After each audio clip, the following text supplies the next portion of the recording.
confines de la paz. Bueno, ya estamos de regreso de la tanda y ahora sí le vamos a dar la bienvenida una vez más a nuestro queridísimo amigo, el doctor Julio Otaño, historiador, profe, es un genio, es director de los museos históricos del Partido General San Martín, un amigo de la casa. Bienvenido, Julio. Bueno, Mari, muchísimas gracias a vos. Acá nuestro glorioso tamborcito de Tacuarí, y para mí siempre es un honor estar acá y hablando de una de nuestras pasiones, ¿no? Mi pasión y la pasión de ustedes, que es la historia. Así es, así es. Bueno, y recién te comentábamos que, bueno, estábamos charlando con Fausto Olmos, que es el responsable de esta obra que está haciendo, que será una serie respecto a la Vuelta Obligado, ¿no? Y justamente esta semana que pasó también, Lucho, tuviste que, la semana anterior, ya no me acuerdo, porque no me acuerdo ni cómo me llamo, tuviste que presentar un trabajo práctico justamente para instrucción militar sobre la Vuelta Obligado. Y volvimos ahí a desasnar algunos detalles, ¿no? Bueno, la sensación, como siempre decimos, eso de que se dejó, como que se olvidó, como que hasta mismo cerca, yo decía, bueno, San Pedro está más cerca donde fueron los hechos, deberían tener un poquito más de reconocimiento, recuerdo, tampoco. Esa cosa del poco cuidado, ¿no?, de lo que es nuestra historia, nuestro pasado. ¿Qué pasa con eso en nuestra idiosincrasia? Bueno, en un principio tendríamos que decir lo siguiente, que la historia la escriben los que ganan. Sí. Entonces, cuando se construye la educación pública a través de la ley 1420 y se hace la historia oficial, que va a ser hecha por Mitre, por Sarmiento, por Vicente Fidel López, por figuras del liberalismo y de la llamada generación del 80, ellos van a hacer una historia de acuerdo al positivismo, donde estaban los buenos y los malos. Sí. Los buenos obviamente eran ellos, pero no, como no se podían representar, buscaban antecesores. Y encontraron esta generación liberal como antecesores justamente a los unitarios, ¿no? A las figuras de Rivadavia, de Echeverría, a las figuras de Sarmiento, un Alberdi que para mí era el mejor de todos, pero que había sido devaluado. Y ahí cuando se escribe la historia oficial, los unitarios son los buenos, Sarmiento es el niño ejemplar y el maestro del aula, Urquiza es el libertador, Mitre es el Washington argentino, etcétera, etcétera, etcétera. El tema es cuando comienza a revisarse la historia, ¿no? Y obviamente, así como estaban los buenos muy buenos, también estaban los malos muy malos. El más malo de todo era Rosas, ¿no? Era un tirano sangriento que, bueno, vomitado por el infierno. Entonces, vos imaginate que se preocuparon en destruir todo vestigio relacionado con el restaurador. Somoza Casona, que estaba en Palermo de San Benito, sí, que tenía 16 habitaciones, fue demolida en el año 1899 por orden del intendente Bullrich, y ahí había sido escenario del primer colegio militar que había sido creado por Sarmiento en la década del 70. En el lugar donde estaba el dormitorio del restaurador colocaron una estatua de Sarmiento, una magnífica estatua hecha por Rodin.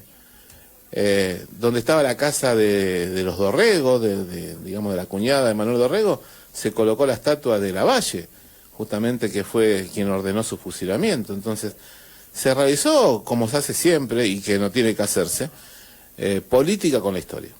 Entonces, el hecho de la Vuelta Obligado, que fue un hecho muy glorioso, una página más gloriosa de la historia argentina, junto quizás con la Guerra de Malvinas, lo más parecido a la Vuelta Obligado fue la epopeya de Malvinas, ¿no?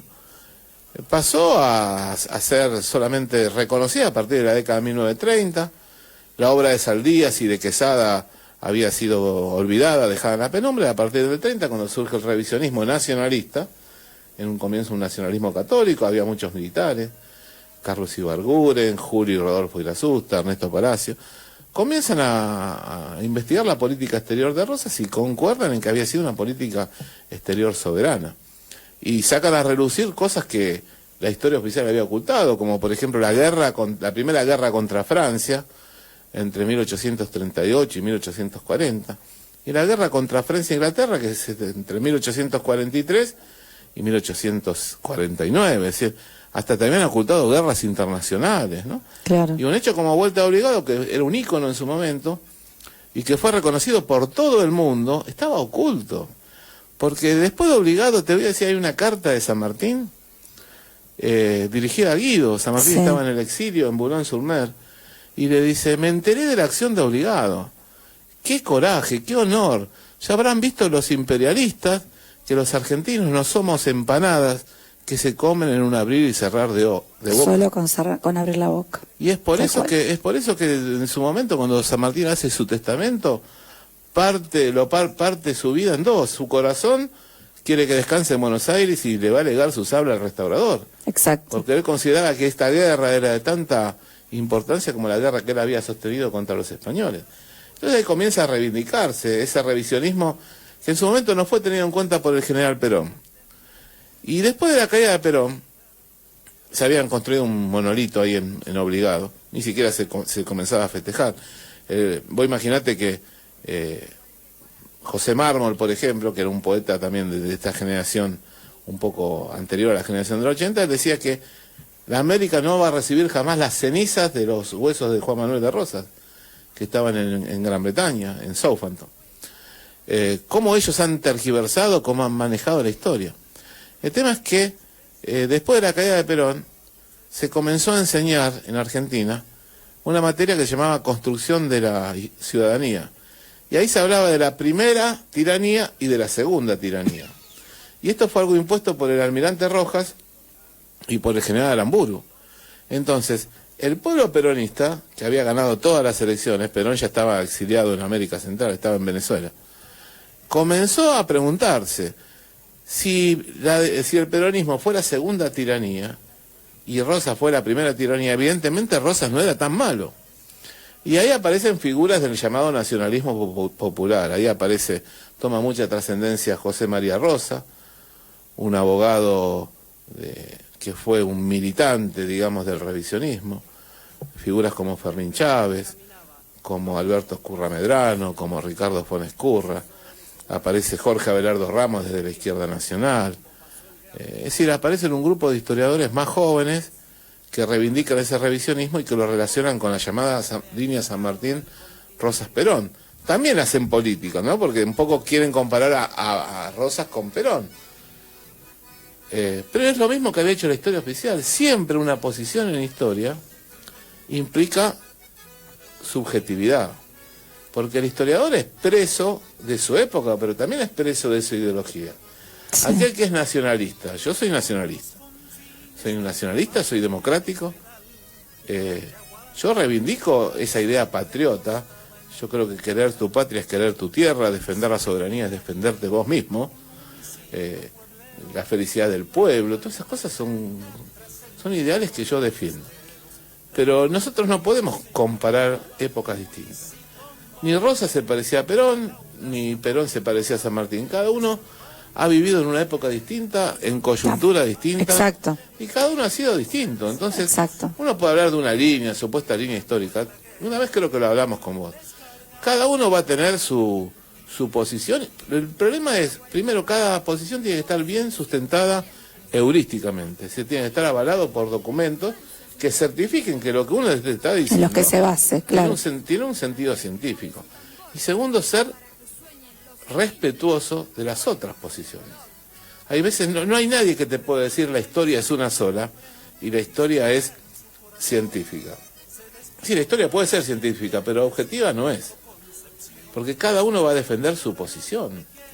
La va a contar desde su mirada. Yo soy director de Museos Históricos de San Martín. Obvio que yo voy a defender a San Martín como ciudad de la historia. Obvio que voy a defender a José Hernández como precursor de la literatura gauchesca y como ciudad de la tradición. Obvio que voy a defender a don Juan Manuel de Rosas porque desde Santos Lugares se condujo la guerra del Paraná. Obvio que sí. Cada uno va a defender su posición desde su visión. Entonces lo que hay que hacer es ser respetuoso de otras posiciones y no creer que lo que uno dice es la pura verdad. Porque uno tiene una posición, uno tiene que mostrarlo, tiene que avalarla, pero también tiene que tener en cuenta que hay otros puntos de vista y que también son respetables, mínimos y valorables. No existe la historia objetiva. Cada uno te la va a contar de acuerdo a lo que lo siente. Lo que sí tiene que existir es la honestidad intelectual. ¿Qué es la honestidad intelectual? No tergiversar cartas, no citar una parte de una carta, claro, que favorece a mi posición, no esconder hechos notorios.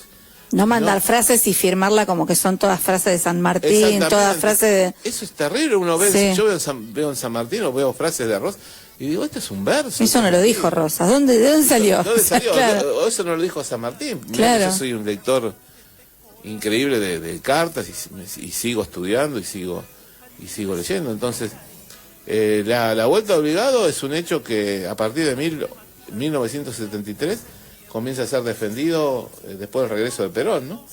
Comienza a ser defendido por senadores y diputados peronistas, lograron la derogación de la ley que declaraba a Rosas como infame traidor de su patria y comenzó a ser recordado la vuelta obligado como Día de la Soberanía. Cuando llega a la presidencia el gobierno de facto de Videla, todo eso se deja de lado. Cuando llega Alfonsín también se deja de lado, hasta que el gobierno de Néstor Kirchner reconoce, vuelve a reconocer esa ley de 1973 y se consagra el Día de la Soberanía al combate de la vuelta obligado.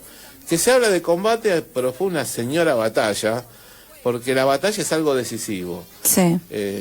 La vuelta obligado comenzó a las 9 de la mañana. Duró como 8 horas. Y a las 17 se seguía luchando. Sí. Y en momentos en los cuales se quedaron sin municiones las 4 baterías. Sí. Tecnológicamente fue un hecho muy parecido a la guerra de Malvinas.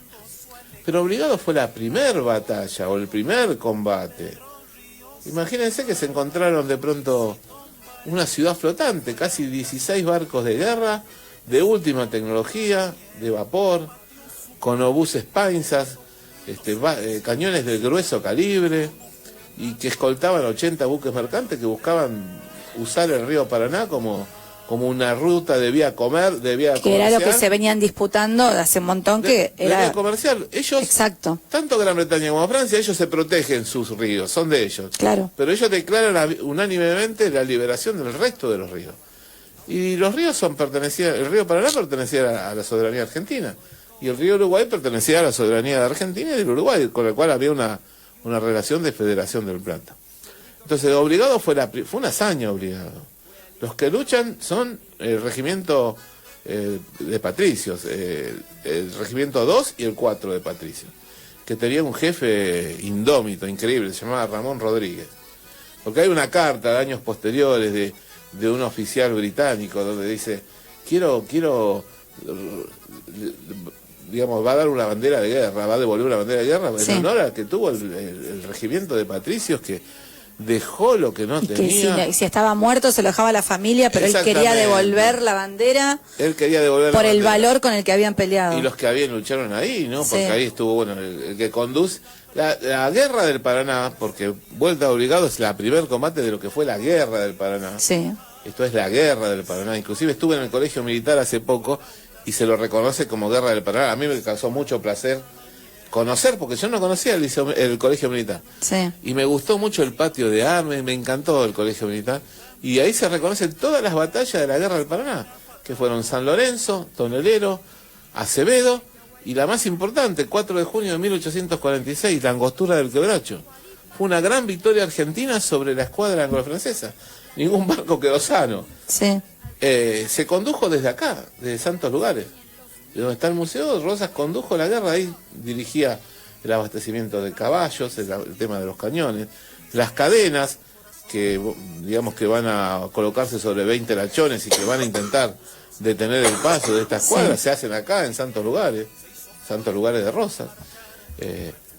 Directamente todo se planifica de acá a través de una serie de chasquis. Sí, que en realidad, digamos, en vuelta obligado logran pasar finalmente, pero ya diezmados, ¿no? Obviamente en la tropa, y también los barcos están ya todos, bueno, cascoteados, como quien dice. Exactamente. Les quedó lo que le quedó para seguir. Y el primer barco hundido fue el barco San Martín, que tiene una historia. A veces cuando la historia oficial decía que San Martín no había tenido el reconocimiento de nadie, yo te digo que el barco insignia de la escuadra del almirante Brown se llamaba San Martín en homenaje al general. Ahora, en el año 43, la escuadra que estaba al mando de Brown fue capturada por la escuadra anglo-francesa. Entonces usaban los barcos de Brown como tiro al blanco. Es decir, nos sacaron los barcos y lo usaban que vayan al frente para que nosotros hundamos a nuestro barco. Claro. Y de este lado solamente quedó un pequeño bergantín, se llamaba el Republicano. que estaba al mando de Thomas Craig, que tenía 6 cañoncitos. Cuando se dio... Sí, yo no sé. Chiquitito, yo claro, yo comparado con lo otro. Me imagino a Thomas Craig con su barquito y enfrente tenía 100 barcos. La cuestión es que peleó hasta que se quedó sin balas y decidió hundirlo. Antes de entregarlo, decidió hundirlo. Y en ese pequeño museo que está envuelto obligado, encontraron el palo mayor del republicano. Así que en su momento, cuando fui el año pasado, le sacamos fotos y bueno, este año vamos a ir de vuelta, así que el lunes estaremos de vuelta. Qué lindo. Y hubo otros héroes, ¿no? Aparte de Mansilla. Mansilla fue herido en ese combate. Sí. Ahí peleó el hijo de Brown, el teniente de marina Eduardo Brown. Sí. El hijo de Facundo Quiroga. El coronel Cortina, que era un militar de milicias de San Pedro. Pelearon, hubo mujeres que vinieron de San Nicolás y mujeres de San Pedro que se destacaron con los heridos. Sí, porque hubo centenares de milicia, digamos, de los vecinos que se enteraron y se iban arrimando y se sumaban a las filas. Cortina tenía milicia y las mujeres se incorporaron patrióticamente. Sí. Las únicas tropas militares era el Uno Grande, la segunda y la cuarta compañía. Sí. Estaba Juan Bautista Torne, que es una figura impresionante. Había nacido en Nueva York y se adhiere al ejército de la Confederación. Es uno de los que resisten con costa a los franceses en la isla Martín García. Yo te estoy hablando de que la isla Martín García fue escenario de una batalla entre los Argentina contra digamos, la monarquía contra Francia, y yo te puedo asegurar que el 99% de las personas no lo sabe. En esa batalla peleó Torne, y Torne es el héroe también, uno de los héroes en Obligado, y un obús le estalla prácticamente, lo hace leva por el mundo, y cuando se levanta no escucha más. Y a partir de ese momento fue el sordo de Obligado. Quedó sordo. Fue una hazaña increíble, Obligado. Fue, y al mismo tiempo, como recién lo veníamos hablando, Lucho, que es músico, cómo cuando comienza la batalla, Mansilla ordena a la banda de patricios tocar el himno. Tocar el himno. Y se moría cantando el himno. Yo me imagino una imagen increíble, ¿no? Sí. Morir luchando con... El que iba a una... Había 4... baterías y de muy poco calibre, que era lo máximo que teníamos. El que iba a una batería sabía que lo iban a matar y nadie dijo que no. Un heroísmo, y cada vez que intentaron desembarcar salía Ramón Rodríguez y tenían que volver. Sí. Y lo más triste, lo mejor, ¿no?, de todo esto, como vos dijiste muy bien, que todos los barcos quedaron destruidos o averiados, que la guerra siguió y terminó con el triunfo argentino. Entonces, cuando vos, por ejemplo, yo leía La Nación o Clarín a través de la pluma de Luis Alberto Romero o de Tulio Alperindongui, que decía: los argentinos somos increíbles, festejamos derrotas, como que Obligado fue una derrota. Es la forma de llegar a la gente que no sabe con una mentira, porque lo que se vence es la guerra. Se perdió heroicamente Obligado y después se ganaron el resto de batallas. Y la guerra terminó con el triunfo argentino. Además, en ese mismo pasaje de los barcos que logran, obviamente, vencer las cadenas y la interrupción que habían hecho, no logran el cometido que era la comercialización de todo, por cuando llegan ya los puertos que ellos iban buscando, habiendo sabido todo lo que había pasado, ya no le vendieron nada a nadie, o sea que en realidad también triunfaron en ese sentido. Lo que no pudieron es evitar que pasen las embarcaciones. Claro, pero fue meterse en una trampa que después les costó salir. Exactamente. Después les costó salir. Y que el resultado de todo eso después es la firma de los 2 convenios. Muy bien, exacto. Donde se reconoce fundamentalmente que la navegación de los ríos era nuestra. Brillante. Muy bien. ¿No, doctor? Brillante. Brillante. Lo que hemos aprendido a tu lado, brillante, querido. Felicitada, brillante. Los tratados se llamaron Arana Lepredur. Sí, señor. Y Arana de Faudi. Brillante. Exacto. Muy bien, muy bien. Así es, y reconocen. Y ahí devuelven los barcos, por eso vos bien decís que al primero que mandaban eran los barcos nuestros, pero cuando se hace el convenio, te devuelven los barcos que tenían que eran nuestros. ¿Y qué te van a devolver? Los que están todos rotos, obvio. Estaban todos rotos. No tenían un pelo de tontos. Exactamente. Tal cual, sí. Tal cual. ¿Cómo se hace? O sea, hay que cambiar los libros, porque yo te voy a decir, no quiero... Hoy no venía de quejona, viste que hoy venía reconociendo todo lo bueno. Libros, pero hoy agarraba, por ejemplo, mi pequeña Vicky, estaba resumiendo sobre el Ejército del Norte. ¿Sabes lo que era en un manual de 5º grado, Julio, 5º grado. Esto era el Ejército del Norte. Belgrano fue al norte, como llegó, tenía el ejército destruido, hizo el éxodo. Bajó a Tucumán, se enfrentó con los realistas, ganó, sin fecha, sin nada, ¿no? Después vino Salta, después Sipe perdió, entonces abandonó, vino el otro... Cualquier cosa, un partido de fútbol, Cualquier cosa. una crónica. Todo eso en un párrafo y medio. Yo digo, no podés, no estamos como para ya empezar a... Es la batalla cultural. Vos mirá esto, en plena historia, con la historia oficial, en la década del 70, con la historia oficial, que yo hice la primaria en esa historia. Sí. Por lo menos esa historia oficial liberal te recordaba la Revolución de Mayo, te recordaba el 9 de julio, te recordaba el éxodo jujeño, te recordaba acciones que vos podías estar de acuerdo o no, dándole el valor que no le des, o no le des, pero se sabía. Hoy día estamos viendo una negación de la historia.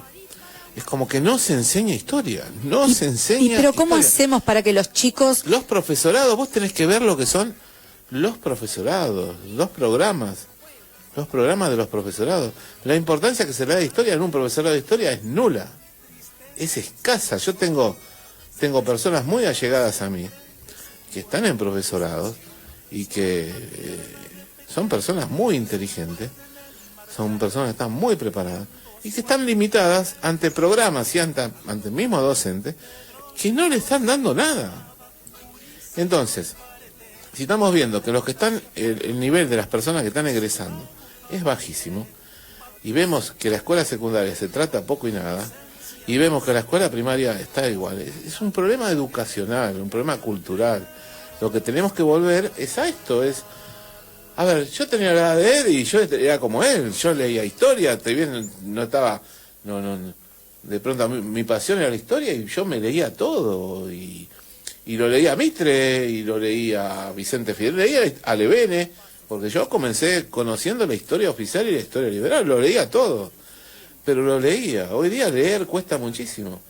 Juan Manuel, mi nene, es un nene muy bueno, un nene brillante, pero también veo que desde el punto de vista de las ciencias sociales es muy flojo lo que... Es muy pobre. Muy flojo lo que le están dando.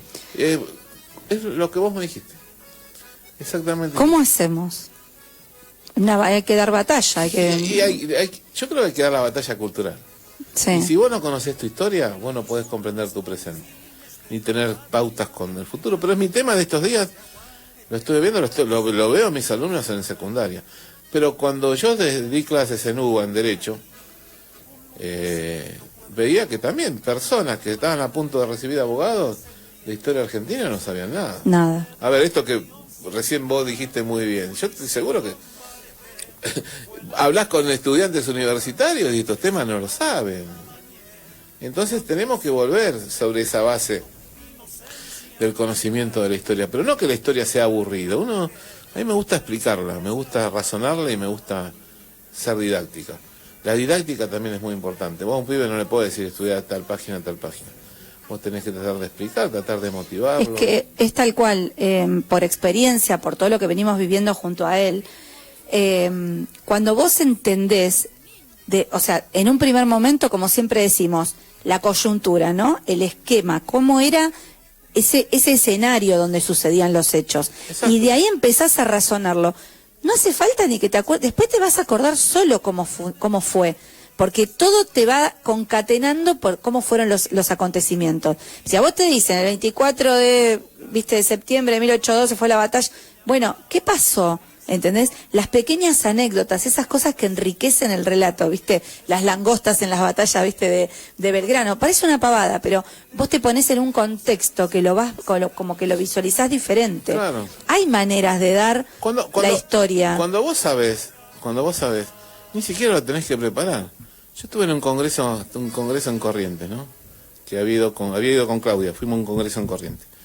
Y cuando íbamos para Corrientes, digo, la verdad es que ni sé lo que voy a decir. Y hablar sobre paz en Caguazú, en General Paz, ¿no? Y de pronto me paré frente a la gente en el teatro y las palabras brotan solas. Claro. Porque vos tenés que Solamente, si vos sabés, tenés que relacionar y te tenés que poner en esa coyuntura, en comprender un poco cómo es la época y sale todo. Hace poco hablé en la Plaza el 20, hablé sobre José Hernández. Y había chicos, a mí lo que más me gusta cuando en los actos vienen los chicos, porque uno trata de ser didáctico y tratar de que comprendan la historia. Y él explicaba de José Hernández, un hombre alto, grande, hablaba fuerte, le decían matraca, conoció la vida del gaucho en su momento en Sierra de los Padres, cerca de Mar del Plata, tenía un problema en los pulmones. Es decir, convertir, humanizar al personaje, humanizar a los próceres, para tal de forma que el pibe que te escuche haga la construcción en su mente. Haga la construcción en su mente y le permita que eso que escuchaste te quede. Exacto. Si yo me pongo a leer y miro el papel y empiezo con palabras raras, difíciles, el pibe se empieza a aburrir y no quiere que termine. Sí. Es así. Es así. Entonces, lo que hay que hacer es hablarle de la historia según uno honestamente lo entiende y tratar de ser didáctico. Y cuando lográs ese ida y vuelta con el alumno, es lo mejor. Recién estaba explicando en un quinto año, fíjate lo que estoy explicando, estaba explicando el regreso de Perón. Hoy, un 17 de noviembre de 1972, regresaba Perón al país, sí, después de 18 años, ¿no? Y explicaba la coyuntura de ese entonces, el tema de la aparición de los montoneros, el tema de Rucci. Y cuando vos vas y le vas explicando a los pibes y le vas tratando de ser lo más claro posible, los pibes te escuchan, y te preguntan, y está hablando de un tema bastante contemporáneo, ¿no? Fíjate, sí, que yo hasta enseño, yo nunca enseño una historia de buenos y malos, pero yo nunca defiendo cosas indefendibles y nunca hago política partidaria. Trato de ser siempre lo más honesto posible. Obviamente, un tipo como Firmenich, que era jefe de montoneros y todo eso, para mí es un terrorista y es un tipo despreciable. Y la pregunta que hasta hoy día, ¿dónde está Firmenich? Y está escondido. Bueno, en el momento, en el año 73, cuando lo asesinan a José Ignacio Rucci, y uno de los responsables es él. Sí. Uno de los responsables es él, y es un delito, y era un terrorista. Del otro lado vino el terrorismo de Estado, que es igual o peor. Pero es lo que nosotros hablamos, lo hacen los hombres, no las hacen las instituciones. El ejército argentino se cubrió de gloria de las guerras de la emancipación, de la restauración. Que en ese momento haya habido hombres que no eran los mejores, como Videla y compañía, no significa que no hubo anteriores grandes militares, ni que hay hoy día buenos militares. Las instituciones son más allá de los hombres. Exacto. Pero básicamente ser didáctico y tratar de ser comprensible y hablar a los pibes en su idioma, que te puedan entender. Yo me imagino que ahí en el liceo deben tener mucha historia. Sí, ellos profundizan un poco más. Por eso. Por eso ahí tenés una diferencia. Eso que decís vos de ser didáctico, nosotros ahora, ayer tuvimos una muestra, una feria de ciencias, mostramos todo lo que trabajamos en computación y tecnología, todo el liceo, todo lo que hicimos durante todo el año, y mis compañeros, lamentablemente todos tienen la mala costumbre de estudiar de memoria. No podés. Y aparte de esa mala costumbre, se olvidan una palabra y se traban. Entonces, yo los escuchaba que hablaban de sensores y actuadores a los nenes de segundo grado. Entonces le decían sí, porque los sensores y actuadores envían información del mundo exterior hacia el Core R8+, que lo procesa. ¿Vos qué entendés? Entonces, cuando yo explicaba lo de la programación, yo les digo, en esta construcción nosotros usamos ladrillos, usamos bloques. Y para la programación también son bloques que le dicen qué hacer al motor. Eso es el didáctico. Entonces, este rectángulo es el cerebro que tenemos en la cabeza. Nosotros somos máquinas, al igual que esto. Lo que nosotros vemos son como los sensores que tiene el robot que hace que vea todo lo que está alrededor. Entonces, le dije lo mismo, pero para que lo entienda. Ahora, si ven un nene de sexto, de primer año, y ahí sí le puedes hablar un poco más técnico, o también superiores, tercero, cuarto, quinto, pero eso es lo que yo les trataba de decir. O mismo había uno de mis compañeros que hablaba sobre la importancia del reciclaje, de que en Canadá se empezaron a usar proyectos así como los que hicimos, pero para tachos de verdad, y hablaban todo así que si vos sos muy chiquito no lo entendés. Entonces yo todo el tiempo les insistía, cambien las palabras, olvídense que estudiaron de memoria, traten de hacerlo con la edad, porque si no, venían los nenes más chiquititos y después de que ellos hablaban todo eso, que no entendían nada, se iban. Entonces, y no entendieron cómo funcionaba. Entonces la parte que venía después, que era la parte que hacía yo con otro de mis compañeros, que era la construcción y la programación, directamente se iban, porque ya se olvidaban, o los que explicaban el programa.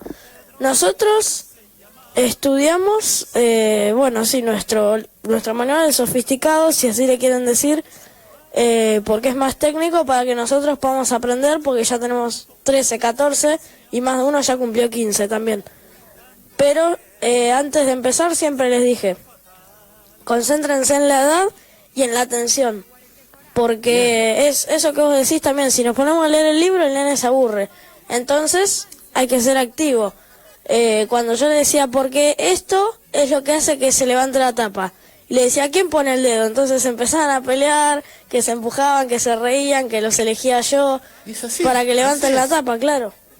Bueno, así es como se enseña. Cuando fue la exposición de Malvinas, lo mismo. También, una cosa sí, es exponer sobre la guerra de Malvinas para un secundario, otra cosa, vos yendo a primaria, los primeros años, no podés hacer hincapié ni en la guerra puntual, sino explicar el espíritu Por eso de lo que también, fue la gesta. Pero inclusive cuando vos estás en sexto año, también tenés que ser didáctico, porque hay palabras y hay términos. Hay palabras y términos que a lo mejor pueden ser técnicos en derecho. Pero en historia no es tan compleja para poder entender. Entonces vos siendo más práctico, éxodo jujeño. ¿Qué te dicen los pibes? Bueno, el éxodo jujeño se hizo en Jujuy, etc. El pibe que leyó eso por primera vez no sabe qué es eso. Entonces, ¿qué tenés que decir? No debe saber lo que significa éxodo, con el vocabulario que manejan. Le tenés que decir que Belgrano juntó a la gente de la ciudad porque venían los españoles y no sé, para hacérselo más llamativo, porque los estaban persiguiendo, entonces los sacó de la ciudad y ¿Qué quería Belgrano con eso? Y la quemó toda. Y lo que quería, era el método de tierra arrasada para que no quede nada, le podía decir, y quemó todo para que los españoles cuando vengan no tengan nada para tomar y comer. Exacto. Y no sé, y les agarre mucho hambre o algo así si son nenes muy chiquitos. Exacto, exacto. Bueno, eso es ser didáctico, es decir, no hablemos con palabras difíciles. El éxodo del pueblo jujeño, sí fue una hazaña, pero no fue solamente una hazaña. No es que todos se querían dejar, Belgrano se lo impuso, porque a veces nos pintan a Belgrano, no sé, como un señorito o como un hombre delicado. Y Belgrano era el mejor general que tenía Argentina en ese entonces. Y lo dijo la persona que estaba más capacitada para decir lo que fue San Martín. Y Belgrano directamente le dijo a la gente que no viene va a ser arrastrada, porque le quería dejar el campo arrasado. No hay y chance. la orden del triunvirato era, andate hasta Córdoba. Ahora, ¿qué pasó? Cuando llegó a Tucumán, el pueblo tucumano, porque veía que le iba a pasar lo mismo que a Jujuy, ¿qué es lo que le dice? Vamos a resistir acá, preferimos que nos maten a todos. Y ahí Belgrano lo pensó y dijo, sí, me quedo en Jujuy. Tenía jefes valerosos, tenía a Díaz Vélez en Tucumán, lo tenía a Dorrego. El loco Dorrego se lanzaba con su Lo que tampoco te cuentan, que lo charlamos varias veces, que también el pueblo del interior, no todos estaban convencidos con la revolución, porque muchos lo veían como que era el interés de Buenos Aires. Como una revuelta. ¿Sí? Claro, entonces decían, a nosotros acá estamos bien, o sea, como que también tuvo un trabajo de convencer a la gente de por qué. O sea, vos fíjate si no era también negociador Belgrano. Bueno, pero, exacto, el ejemplo más claro de Belgrano negociando fue en Paraguay, cuando le dan 200 hombres y le dice arreglate. Sí. Que prácticamente se va sin nada, que funda Mandisoví, funda Curuzú Cuatiá, que yo siempre voy a Curuzú, mi familia es correntina, y Belgrano finalmente logra que, a pesar de sus derrotas, ahí en Paraguarí, y ahí es donde vos te luciste mucho, donde te moriste, a pesar de eso logra que los paraguayos reconozcan un poco que ya no van a depender más de un gobernador español y forman su primera autonomía. Obviamente el Paraguay se va a aislar. Sí. pero el proyecto de Belgrano era ese, que no haya una resistencia realista. Tal cual. Entonces, historia, expliquémoslo así. Seamos claros, no usemos Tenemos términos. que seguir trabajando para eso, para cambiar el paradigma. ¿Cuánto nos queda, querida Karin? Porque nos quedan 3 minutos, porque creo que debemos una tanda, ¿no? La metemos ahí, pegadita. Bueno, yo no quiero cerrar este programa sin recordar que hoy es el día de la aviación de ejército. Le mandé saludos a nuestro comandante querido Alexis. Sí, que hace mucho que no hablaba con él, le mandé la plaquita y le mandé muy feliz día a todos nuestros hombres y mujeres que forman parte también de la aviación de ejército, que bueno, son un apoyo fundamental, obviamente, para todas las operaciones terrestres, que ellos también ahí están siempre. Así que bueno, vos, lunes 20... Lunes 20 a las 12 horas estoy en Vuelta Obligado. En Vuelta Obligado. Si Dios quiere. Si Dios quiere, ahí está. Si Dios quiere, porque bueno, estoy fiscalizando el día anterior las elecciones y bueno, y al día siguiente tenemos Vuelta Obligado. Que lo organiza la Comisión Nacional de Reconocimiento a Vuelta Obligado. Va a estar la Universidad de Lanús también y va a haber importantes intelectuales y historiadores. Me encanta. La verdad, para mí es un honor poder estar ahí representando a mi pago, ¿no? ¿Qué te parece? Y bueno, vas a tener la oportunidad de volver a ser orador en ese homenaje, sí. Que bueno, que va a pasar desapercibido por el tema. A mí que no me gusta hablar, ¿viste? A vos que no te gusta hablar. No, pero digo, otra vez va a pasar desapercibido por el tema de las elecciones. Bueno, no importa. Vamos a seguir nosotros haciendo... Hoy tuvimos nuestro hermoso acto, ¿eh? Sí, lo supe, no pude. Yo te mandé, ¿eh? Sí, no pude, Hoy tuvimos perdón. Nuestro hermoso acto. Sí. Nuestro intendente habló Alberto Gericantilo, Carlos Alberto de Santi. Elisa Basigalupi, una maestra de San Martín, sí. Un modelo que tendríamos que ver a ver si se la declara ciudadana ilustre. Un hermoso acto en el Museo Rosas. Siempre en San Martín reconocen. San Martín está yendo a ser no solamente ciudad de la tradición, sino capital de la industria. La verdad que desde las autoridades siempre se recuerda a las instituciones. Vamos a ser la capital de la historia, tenemos que lograr hacerlo. Sí, algo hay que hacer. No tengo más que palabras de agradecimiento, vas a volver porque ya sos un amigo de la casa. Yo tenía una sorpresa para darle a Lucho, pero como no tengo tiempo, no te la voy a dar, así que te voy a hacer esperar una semanita más. No se lo quiero contar en casa, te lo voy a contar en vivo. Así que vas a tener que seguir esperando. Bueno. Nos tenemos que despedir, nos tenemos que ir. Gracias Julio por haber venido. Por favor, gracias por invitarme. No, por favor, gracias a todos por acompañarnos en esta nueva emisión. Y bueno, gracias Julio. Gracias Karin, gracias a Guido que estuvo ese ratito cuando empezamos y gracias a vos, Ma. De nada, mi Le mamá. mandamos un beso a toda la audiencia. Bueno, feliz fin de semana largo para los estudiantes. A votar, que Dios nos ayude y que el que sea electo presidente, por favor, piense en el pueblo. Semana que viene, el escrutinio de nuestras elecciones. Así es, que ya tiene un montón de votos. Así que le mandamos un saludo enorme a toda la audiencia y nos vemos la semana que viene con más Sueños de Patriotas. ¡Viva la patria! ¡Viva! Hola, soy el Tamborcito de Tacuarí. Los invito a disfrutar Sueños de Patriotas. Sueños de Patriotas. Un encuentro semanal para recorrer la historia, compartir valores, ideales y sueños de nuestra patria. Todos los viernes de 17 a 20. Sueños de Patriotas.